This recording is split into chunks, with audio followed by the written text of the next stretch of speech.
May seryosong tanong ako. Anong opinion mo or anong stand mo sa dapat ba may nagbabago din sa isang tao pag nagbabago ang bagong taon? I mean, pag merong bagong taon? Sir, ano po, opinion ko po dyan. Ano sir, hindi, sa tao naman po, hindi naman po madaling baguhin yung mga ugali po nila. Pero po, kailangan rin po nila baguhin siguro yung bad sides, ganun po. So may kinalaman ba yan sa pagbabago ng taon? Sir, wala. Sir, kasi po ano hindi naman po yung taon lang naman po yung nagbabago dun eh.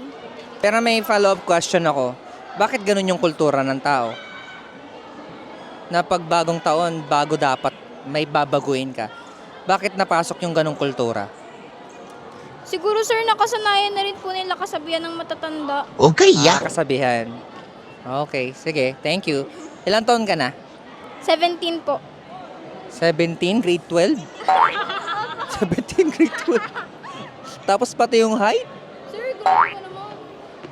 Hindi, pag 18 mo lalaki kaya. Ayan, thank you. Normal lang naman yun, sir, magbago. Pero ewan sa isang tao naman yun, kung magbabago o hindi. Anong kinalaman pag nagno-New Year? New Year? New Year? Oh, Hindi, wala naman yun eh.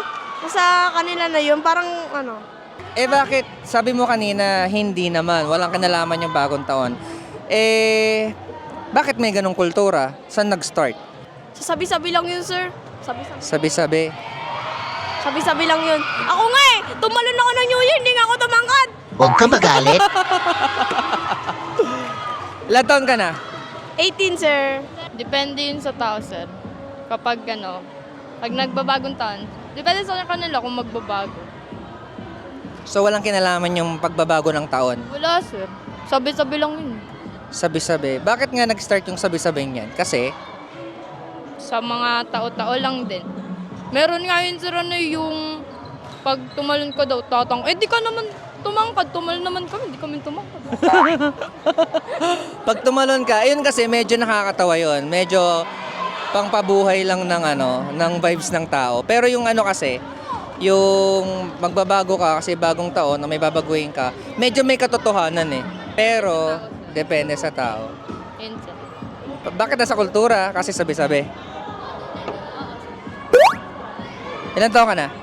17. Babata ng mga to. Sir, wala. Kasi, sir, taon lang naman po yung magbabago, yung pagkatao natin, or kung ano mang gusto mong baguhin sa sarili mo. Hindi na yun mababago. Depende na lang po kung gusto mo talagang mawala yun sa pagkatao mo.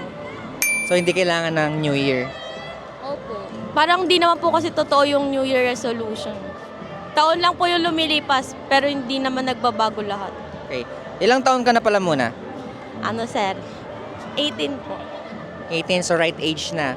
So, para sa ganyang age, yan yung opinion mo. Opo. Okay, thank you. Wala akong paparemyo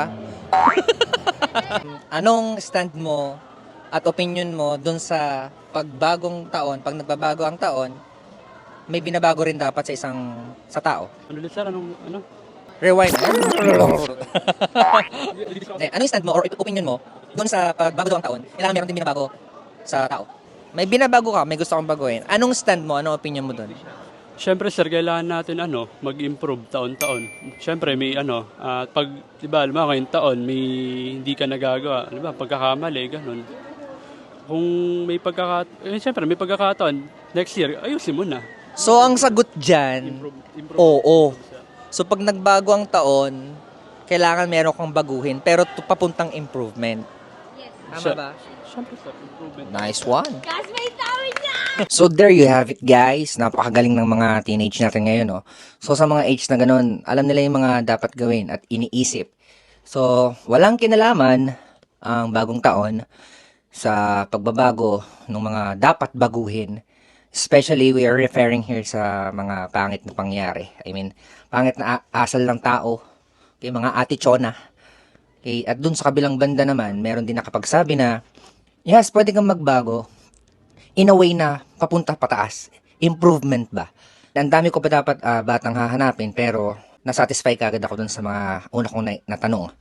Kayo guys, pwede tayong magbago. Pwede natin gawing sign, hint yung pagbabago ng taon at sumabay tayo pero papuntang taas at pa-improve.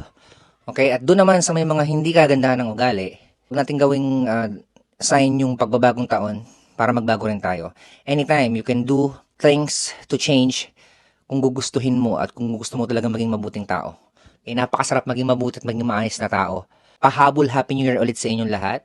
Tinanong ko lang to ulit sa mga bata kasi kapapasok lang namin sa school ng regular classes. So, mas marami pang opinion patungkol dyan. Thank you for watching, guys. Follow and subscribe. Welcome sa 2024. Gagawa pa tayo ng maraming positive videos. Tignan nyo yung inuupuan ko.